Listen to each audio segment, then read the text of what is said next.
이 시간은 하나님께서 우리에게 주신 말씀 함께 봉독해 올려드리도록 하겠습니다.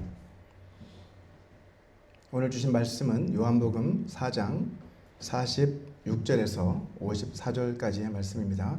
저와 함께 교독하도록 하겠습니다. 제가 먼저 읽겠습니다. 예수께서 다시 갈릴리 가나에 이르시니 전에 물로 포도주를 만드신 곳이라. 왕의 신하가 있어 그의 아들이 가버나움에서 병들었더니 예수께서 이제로부터 갈릴리로 오셨다는 것을 듣고 가서 청하되 데려오셔서 내 아들의 병을 고쳐주소서 하니 그가 거의 죽게 되었습니다. 예수께서 이르시되 너희는 표적과 기사를 보지 못하면 도무지 믿지 아니하리라. 신하가 이르되 주여 내 아이가 죽기 전에 내려오소서.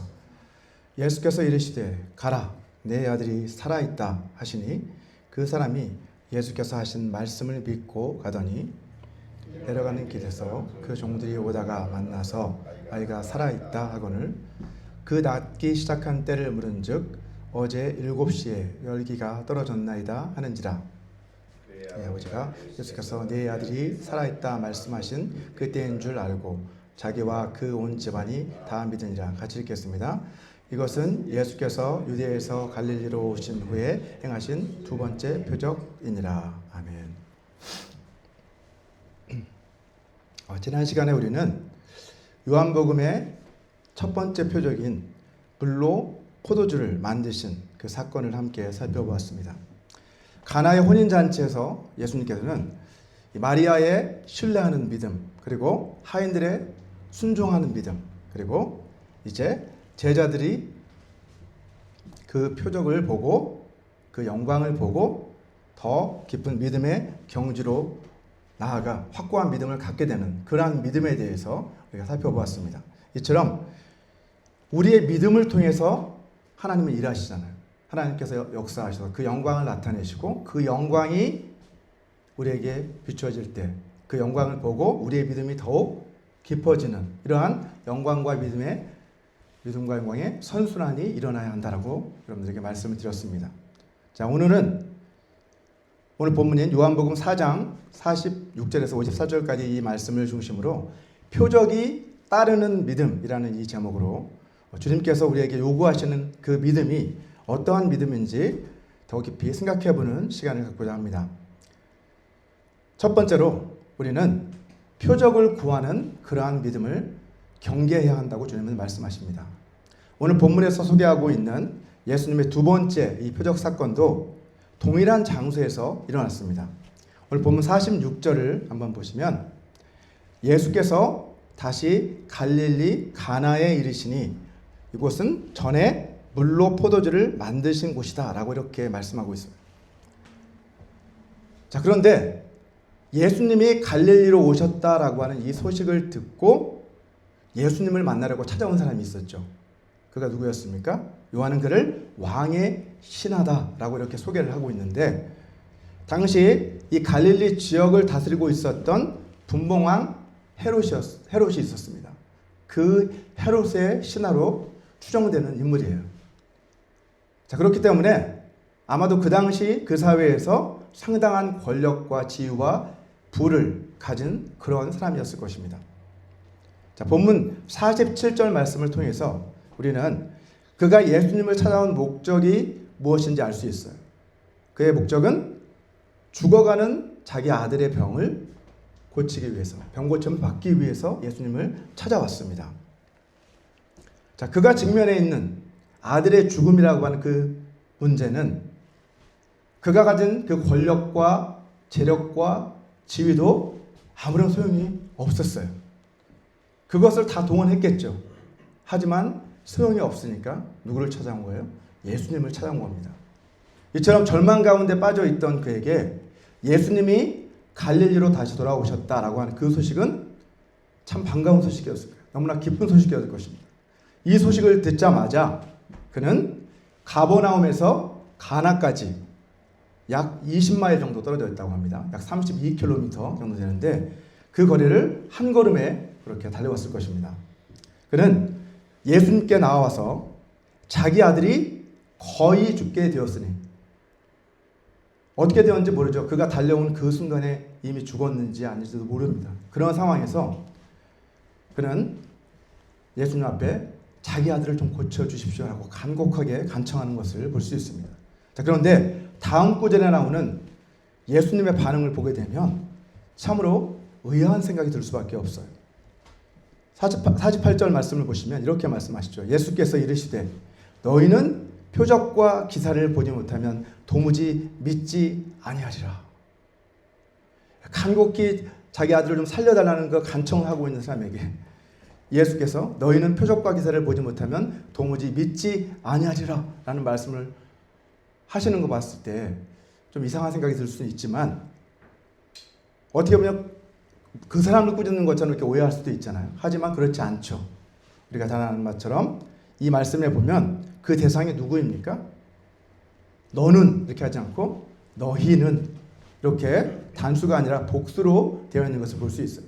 예수님은 지금 이 왕의 신하 개인을 책망하시는 것이 아니라 누구를? 표적과 기사를 보지 못하면 믿지 않는, 도무지 믿지 않는 이 갈릴리 사람들, 그 시대의 그 사람들, 그들의 잘못된 태도를 지금 꾸짖고 계신 것이죠. 그리고 더 나아가서는 누구를 향해서요? 오늘날 여전히 이 표적 중심의 잘못된 신앙생활을 해나가고 있는 그러한 사람들을 향해서 주님은 또한 경고하고 있는 것이기도 합니다. 자, 우리는 이처럼 표적과 기사를 쫓아가는 그러한 신앙이 아니라 전에도 말씀드렸지만 표적은 사인이라고 그랬죠. 표지판은 뭘 가르쳐 주는 거예요? 그 목적지가 어디로 가면 그 목적지에 갈 수 있는지 그것을 가리키는 것처럼 우리는 마지막 목적지인 예수님, 그 영원한 삶, 구원, 그것을 향해 그것을 추구하는 신앙을 가져야지 표적과 기사와 이러한 그런 놀라운 일들만을 쫓아가는 그러한 신앙생활을 해서는 안 된다는 것입니다. 오늘 본문 49절을 보시면 그 신하는 이렇게 간청합니다. 내 아이가 죽기 전에 내려오소서라고 이렇게 간청을 합니다. 자, 아버지로서 그가 간절히 원했던 것은 자기 아들이 죽지 않고 사는 것이죠. 자, 아버지로서 사랑하는 아들이 죽지 않고 살게 해달라고 간청하는 건 너무나도 당연한 일이에요. 이게 부모의 마음이죠. 자, 이것을 사실은 우리에게 적용해 본다면 우리의 기도 생활에 적용을 할 수 있을 것이라고 생각됩니다. 예수님 앞으로 나아가 간청하잖아요. 그죠? 우리에게 이처럼 절박한 문제가 생겼을 때 우리도 그 문제를 가지고 주님께 나아가서 기도를 하지 않습니까?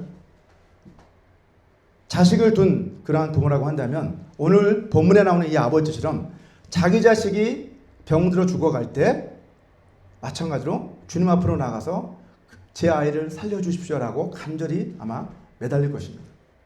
자, 그런데 오늘 본문에 나오는 이 아버지가 간구한 그 내용을 자세히 들여다보게 되면 문제가 조금 있다는 것을 알 수 있어요. 그는 분명 아주 간절한 마음으로 그리고 진실된 마음으로 간구하고 있는 게 분명해요. 그죠?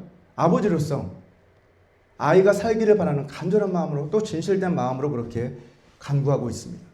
하지만 그의 기도에는 두 가지 문제점이 있습니다. 첫 번째는 뭐예요? 자기가 원하는 그 시간에 그 기한 내에 응답해 달라고 기도하고 있는 것이 문제입니다. 자, 여기에는 자기 아들이 죽고 나면 아무 소용이 없으니까 우리 아들이 죽기 전에 제발 오셔서 고쳐주셔야 합니다라고 하는 그러한 전제가 깔려 있는 것이죠. 자, 하지만 우리 예수님은 어떤 분이십니까? 죽은 지 나흘이나 지난 나사로도 살려내신 분이십니다. 죽은 자도 살리실 수 있는 분이시기 때문에 그가 이렇게 간구하는 것은 예수님을 아직 잘 모르기 때문에 그렇게 구한 것이죠. 자, 두 번째 문제점은 그는 자기가 원하는 그러한 방식으로 그러한 방법으로 응답해 달라고 그렇게 기도하고 있습니다. 예수님이 자기와 함께 가버나움으로 내려가 주셔야만 자기 아들이 병고침을 받을 수 있다라고 그는 그렇게 오해하고 있어요. 하지만 예수님은 어떤 분이십니까? 말씀으로 물이 변하여 포도주가 되게 하시고 또 말씀으로 풍랑을 잠잠케 하시고 죽은 사람을 다시 살리시는 그분이 바로 우리 예수님이시지 않습니까, 여러분?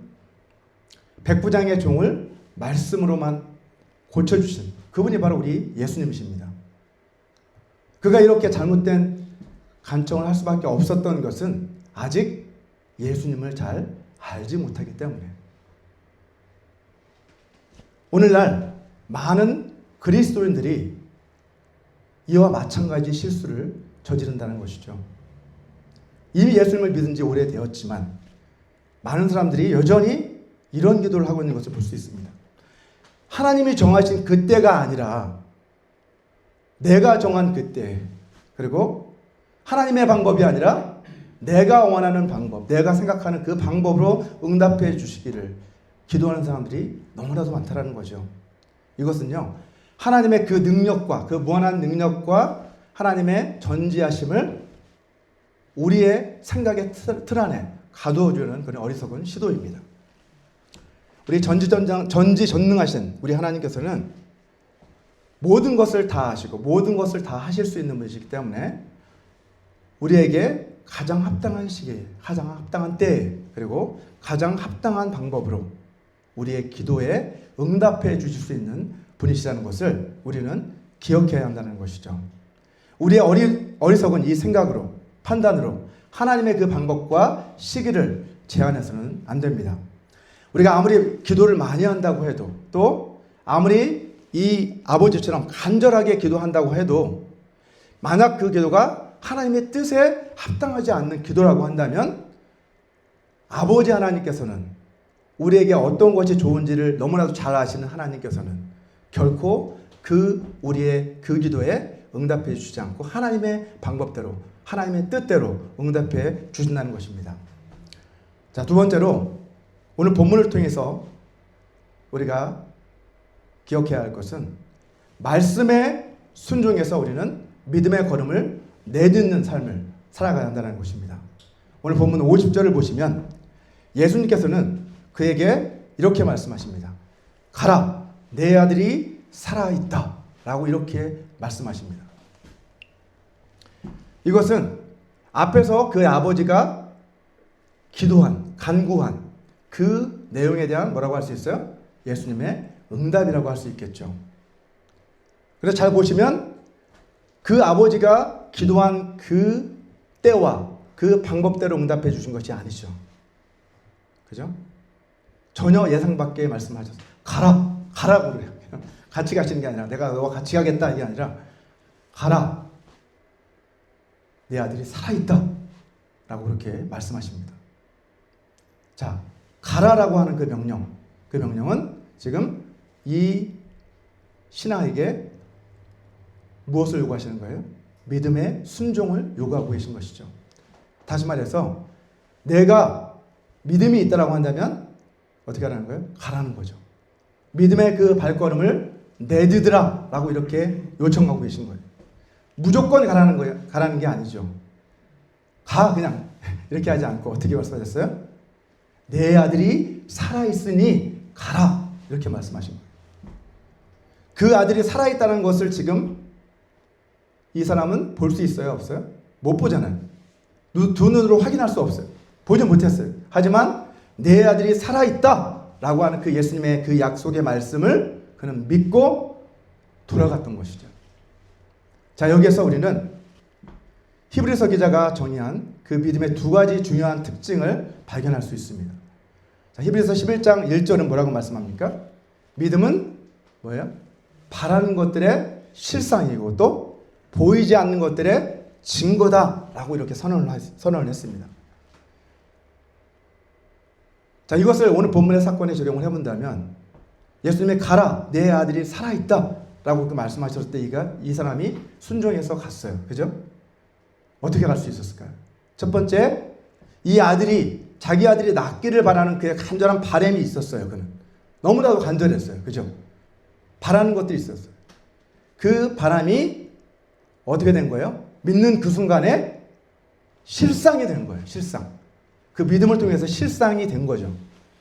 우리의 믿음을 통해서 예수님의 능력의 역사에서 그 아이가 살아나게 된 겁니다. 자, 믿음이 곧 실제가 되고 실상이 되는 역사가 일어나는 것이죠. 두 번째는 또 보이지 않는 것들의 증거다라고 또 이렇게 이야기했잖아요. 예수님의 말씀에 대한 그의 믿음은 어떻게 된 거예요? 그 믿음 자체가 증거가 되어준 거예요.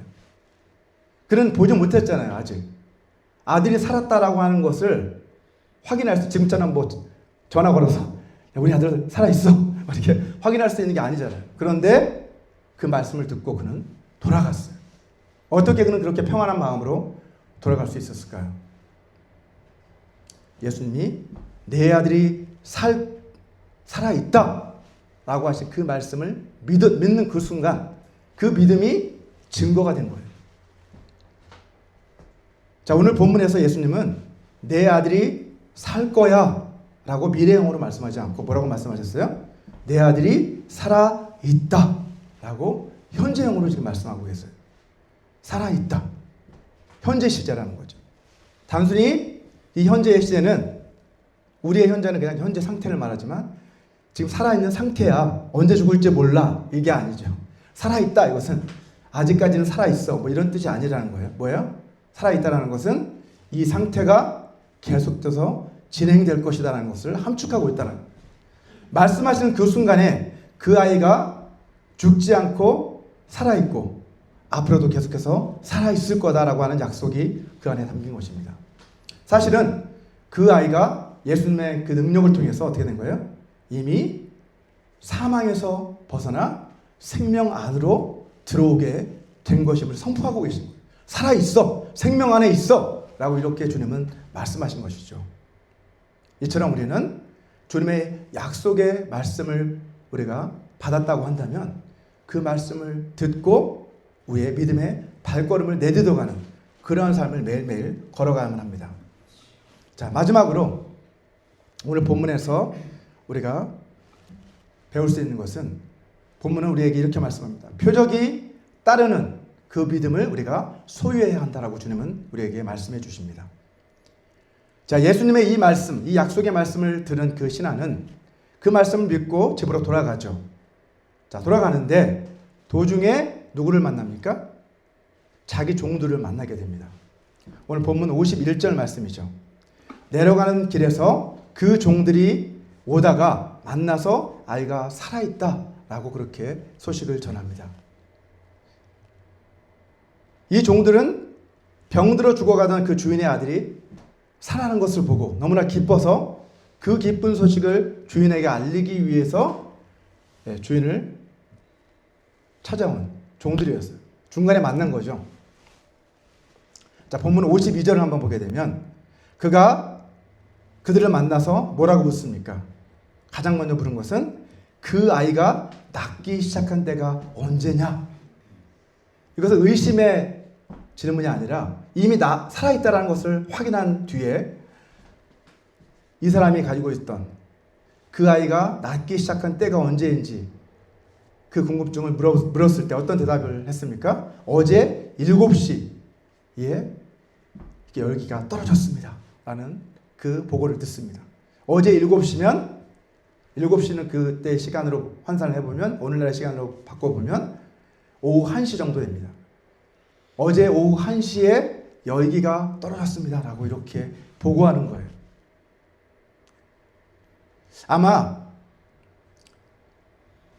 예수님을 처음 찾아왔을 때는 너무나 절박한 심정으로 한 걸음에 예수님 앞에 달려왔겠지만 집으로 돌아갈 때는 어땠을까요? 물론 빨리 보고 싶은 마음도 있었겠죠. 살아있는 그 아들을 빨리 보고 싶은 마음도 있었겠지만 어떻게 된 건지 이 사람은 올 때보다 더 여유 있게 갔던 것 같아요. 어제 1시에 그러니까 종들도 와서 만나고 했던 걸 보면 그만큼 예수님의 그 말씀을 확실히 믿고 돌아갔다는 것을 확인할 수 있는 거죠. 오늘 본문 53절이 사실은 오늘 이야기의 결론에 해당하는 말씀이라고 할 수 있습니다. 우리 다 같이 다 같이 읽어보겠습니다. 시작.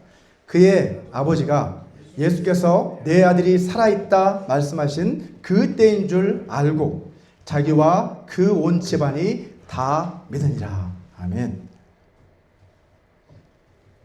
이 아버지는 자기 아이의 열기가 떨어진 그때가 바로 예수님이 자신에게 내 아들이 살아있다 라고 그렇게 말씀하신 그때라는 것을 깨닫게 되죠. 예수님의 약속의 말씀을 믿고 왔지만 사실 아직 예수님에 대해서 제대로 알지 못하는 그 사람이었잖아요. 하지만 이 경험을 통해 예수님이 정말 생명의 주인이시라는 것을 그는 비로소 이 확인을 통해서 그는 경험하게 되었을 것입니다. 그리고 나서 어떻게 돼요? 그가 먼저 예수님을 믿었겠죠. 그리고 그 아들도 예수님을 믿고 그와 그 집안의 모든 사람들이 다 예수님을 믿게 되었다라고 성경은 기록하고 있습니다. 그는 표적을 아들이 살아있는 것을 확인하고 나서 예수님을 믿은 게 아니잖아요. 먼저 어떻게 믿음을 갖게 됐어요? 예수님의 말씀을 듣고 믿게 되었어요. 믿음은 들음에서 나죠. 그죠? 하나님의 말씀을 들음으로 믿음이 생기는 거예요. 이 사람도 예수님의 말씀을 믿고 그리고 그 말씀에 순종할 때에 그 믿음의 역사가 그 표적이 우리 삶 가운데 일어난다는 거죠. 결국은 믿음으로 순종할 때 뭐가 따라오는 거예요? 표적이 따라오는 거예요. 표적을 따라가야 되는 게 아니라 믿음으로 먼저 순종할 때에 표적은 따라오게 되어 있는 것입니다. 이것은 마치 우리가 땅에 씨앗을 심는 것과도 같습니다. 우리가 씨앗을 심을 때는 당장 열매가 맺히지 않잖아요. 그죠? 눈에 보이지 않죠. 하지만 시간이 필요한 거죠. 시간이 점점 지나고 나면 그 씨앗에서 싹이 트고 줄기가 자라고 잎이 나고 꽃이 피고 마침내 열매가 맺히는 것을 우리가 알기 때문에 어떻게 해요? 경험을 통해서 씨앗을 심으면 열매가 날 거야 라는 그런 기대를 품고 씨앗을 심잖아요. 우리의 믿음 신앙생활도 마찬가지라는 거죠. 믿음의 순종은 씨앗을 심는 것과 마찬가지입니다. 지금 당장은 눈에 보이는 응답이 보이지 않을 수 있어요. 그죠? 하지만 우리가 말씀을 믿고 그 말씀에 순종해서 행동한다면 언젠가 하나님의 때가 되었을 때 그 믿음의 열매를 맺게 되는 때가 온다는 것입니다. 자, 첫 번째 표적을 통해서 어떠한 역사가 일어났어요? 제자들이 확고한 믿음을 얻게 되었다라고 그렇게 성경은 증거했습니다. 이와 마찬가지로 두 번째 표적을 통해서도 똑같이 믿음의 열매가 맺히는 것을 볼 수 있습니다. 그 사람 한 사람만이 아니라 그의 온 집안이 다 예수를 믿는 그 결과를 볼 수 있습니다. 표적을 보고 모든 집안이 다 예수를 믿게 되었는데 여기에서 우리가 생각할 때 이 사람들은 어떻게 되었을까? 그 이후에 예수님을 믿었잖아요. 그죠? 어떠한 삶을 살았을까요? 이 사람들은 아마 분명히 예수님을 증거하는 삶을 살았겠죠. 그것을 어떻게 알 수 있을까요? 이 이야기가 성경에 기록된 것을 생각을 해본다면 그거는 이 신하와 그 아들과 그 집안 사람들만이 알 수 있는 내용이잖아요. 사실은. 그죠? 제자들이 따라가서 확인한 것도 아니고. 자, 그렇기 때문에 이 사람이 예수님에 대해서 결국 증거하는 사람이었다는 것을 우리는 오늘 말씀을 통해서 분명하게 확인할 수 있습니다. 그리고 요한복음에서 산다라고 하는 그 동사와 생명이라고 하는 그런 명사들이 여러 번 사용이 되고 있는데 이 단어들은 우리의 육신의 생명을 뛰어넘어서 하나님과 우리 사이의 그 관계 안에서 우리가 하나님 안에서 누릴 수 있는 영원한 생명까지 포함하고 있는 그러한 개념을 가지고 있습니다. 이 표적을 통해서 오늘 두 번째 표적을 통해서 자신의 아들이 육신의 생명만을 회복하게 된 것이 아니라 어떻게 됐어요? 자기 자신뿐만 아니라 아들과 그 모든 집안 사람들이 다 영원한 생명을 누리는 그러한 놀라운 축복을 누리게 된 것입니다. 왕의 신하는 예수님이 행하신 그 표적을 보고 믿음을 갖게 된 것이 아닙니다. 예수께서 하신 그 말씀을 듣고 그것을 믿고 그 말씀에 순종했을 때 그 아들에게 병고침의 표적이 일어나게 된 것입니다. 그리고 이 표적을 보고 그와 그의 온 가족은 어떻게 되었어요? 예수님을 믿고 영원한 생명을 누리게 된 것입니다.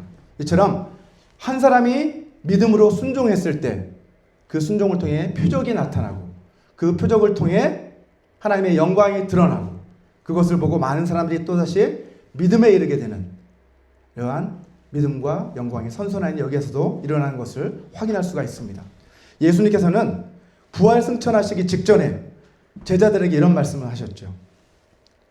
믿는 자들에게 어떠한 표적이 따르는지를 말씀해 주셨습니다. 우리 마가복음 16장 17절과 18절 말씀을 다 같이 한번 읽어보도록 하겠습니다. 시작. 믿는 자들에게는 이런 표적이 따르리니 곧 그들이 내 이름으로 귀신을 쫓아내며 새 방언을 말하며 뱀을 집어 올리며 무슨 독을 마실지라도 해를 받지 아니하며 병든 사람에게 손을 얹은즉 나으리라 하시더라. 아멘. 하나님께서 장차 믿음을 가진 그 사람들을 통해서 이러한 표적들, 곧 예수님의 이름으로 귀신을 쫓아내고 새 방언을 말하고 또 뱀을 집어 올리며 무슨 독을 마실지라도 해를 받지 않으며 병든 사람에게 손을 얹었을 때 낫는 그러한 놀라운 표적들을 하나님께서 나타내 주실 것이다 라고 그렇게 약속하셨습니다. 자, 그렇다면 하나님께서 우리 믿는 자들을 통해서 이처럼 놀라운 표적들을 나타내시는 목적은 무엇일까요? 왜 나타내 주셨을까요? 그 뒤에 나오는 마가복음 16장 20절 말씀도 같이 한번 읽어보겠습니다. 시작. 제자들이 나가 두루 전파할세 주께서 함께 역사하사 그 따르는 표적으로 말씀을 확실히 증언하시니라. 아멘. 하나님께서 우리 믿는 자들을 통해서 이러한 놀라운 표적들을 나타내 주시는 목적은 하나님의 말씀, 곧 그리스도의 복음을 확실하게 증언해 주시기 위한 것이다 라고 분명하게 말씀하셨어요. 여러분, 표적들은 그리스도의 복음을 확실히 증언하기 위한 보조수단에 불과하다는 것입니다. 우리는 그 표적의 마음을 빼앗겨서는 안 된다는 거죠. 정작 그 표적이 가리키고 있는 예수 그리스도, 그 예수 그리스도의 복음을 놓쳐서는 안 된다고 성경은 우리에게 가르쳐주고 있습니다. 오늘 본문의 이야기는 주님이 우리에게 요구하시는 그 믿음이 어떤 믿음인지 우리에게 분명하게 가르쳐주고 있습니다. 우리는 표적을 구하는 그러한 믿음이 아니라 주님의 말씀에 순종해서 우리가 믿음의 걸음을 내디딜 때 주님께서 그 따르는 표적으로 확증해 주시는 그러한 믿음을 우리가 소유해야 한다라고 오늘 본문은 우리에게 가르쳐주고 있습니다. 저와 여러분 모두가 이러한 믿음을 가지고 살아가게 되시기를 주님의 이름으로 축원합니다. 오늘 이 시간 우리에게 주신 이 말씀을 기억하시면서 다 같이 기도하는 시간을 갖고자 합니다.